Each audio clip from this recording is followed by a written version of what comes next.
विश्वाची माऊली ती हृदयात मानवाच्या धम्मज्योत लावली ती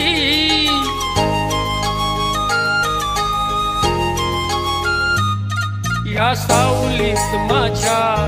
विश्वाची माऊली ती हृदयात मानवाच्या